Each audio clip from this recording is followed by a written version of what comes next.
Episode 8 is actually called Social Murderer, and the character that I play is called Madden. And basically, Madden is a rising YouTuber, and he goes through this whole journey throughout the series where he gets a start within his fame, and then there's a point where he gets really known, and then he actually has a very big downfall at the end. Playing my character was basically, it was a collaboration between me and Singita, because Singita essentially wrote my character, but I was the one who, put life into him. And how I saw the character was, I very much based it on myself at a very certain period, because the character has this big journey. And I think at that time, a few months ago, I was also having this big journey, and the emotions and stuff, they kind of matched. There was, a breakout, then there was a downfall, and then there was, learning your lesson. So a lot of the character was very much based on my own journey. See the video of Madden getting roasted? Oh my god, I could not stop watching that video. He's gonna lose so many followers because of that.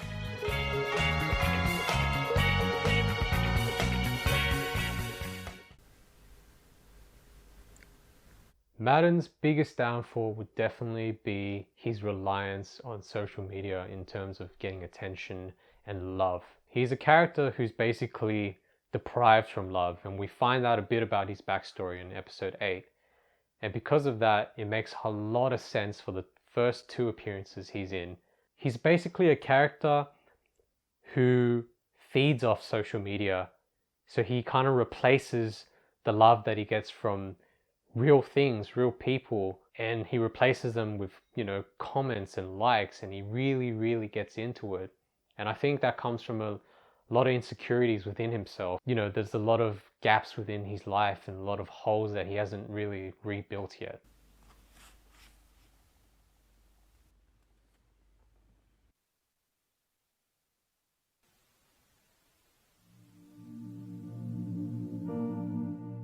I think in the end, Madden ended up with a very big lesson, and the lesson was just a contrast from the very first episode. Went through a really bad situation. He might or might not have got out of it, but it's up to interpretation. But at the end, he goes through a full circle and he learns the lesson from the beginning.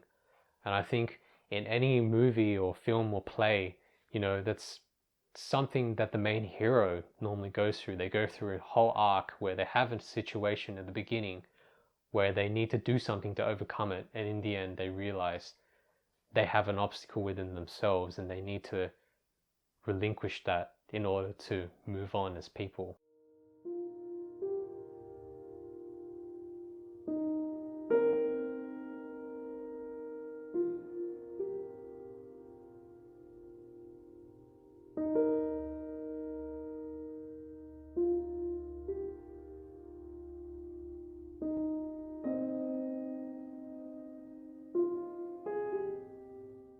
So at the end, when Madden throws his phone into the water, it was meant to be symbolic that he doesn't need his phone for happiness.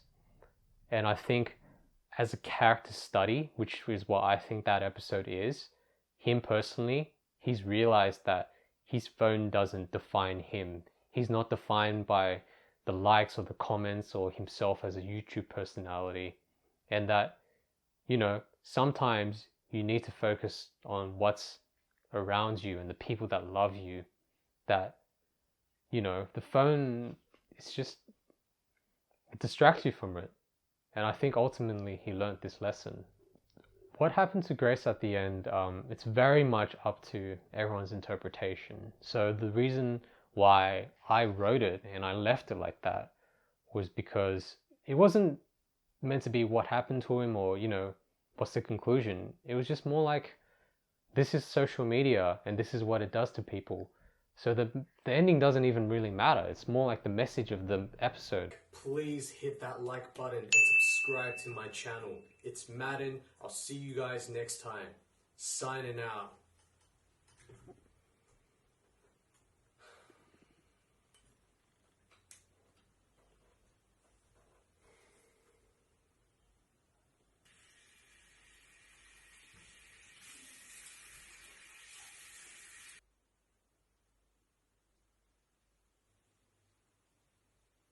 creating this character Madden was very much drawing from my own self as inspiration. As with all roles that I do, I always draw a bit of myself, provided I still draw from the context of the character.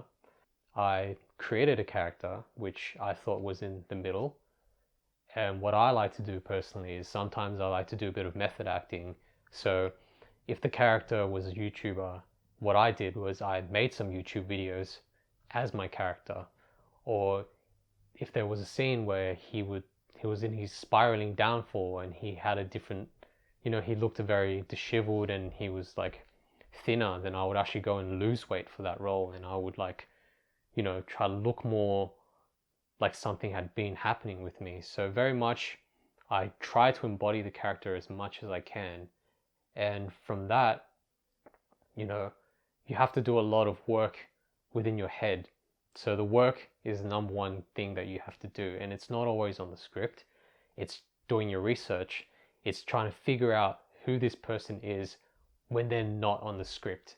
So you have to do a whole lot of background work. And I always take it very seriously. I take my work very seriously. If there's something that I need to do for the character because it portrays them in that way that it needs to, I will try my best to go out and do it. Because Madden is one of the leads in the film, there's so much pressure within you as the actor that you need to carry this along with, your other co-lead. So you really, really have to do your work. And once you do your work, on the day of the shooting, you're free to like be that character. I didn't go as extreme as continuing being the character when I wasn't shooting.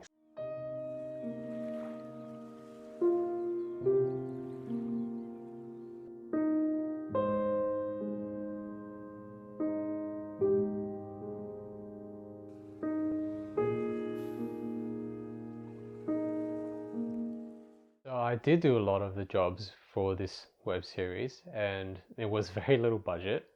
But even though I did a lot of the jobs, it's just something that you have to do. You don't think there's a lot of work, because if you think that, then it kind of makes you feel in a negative state. You just think this is what I have to do. And I was very fortunate. Even though I did have a lot of jobs, I had a great team with me. And when you have a great team, you have great synergy.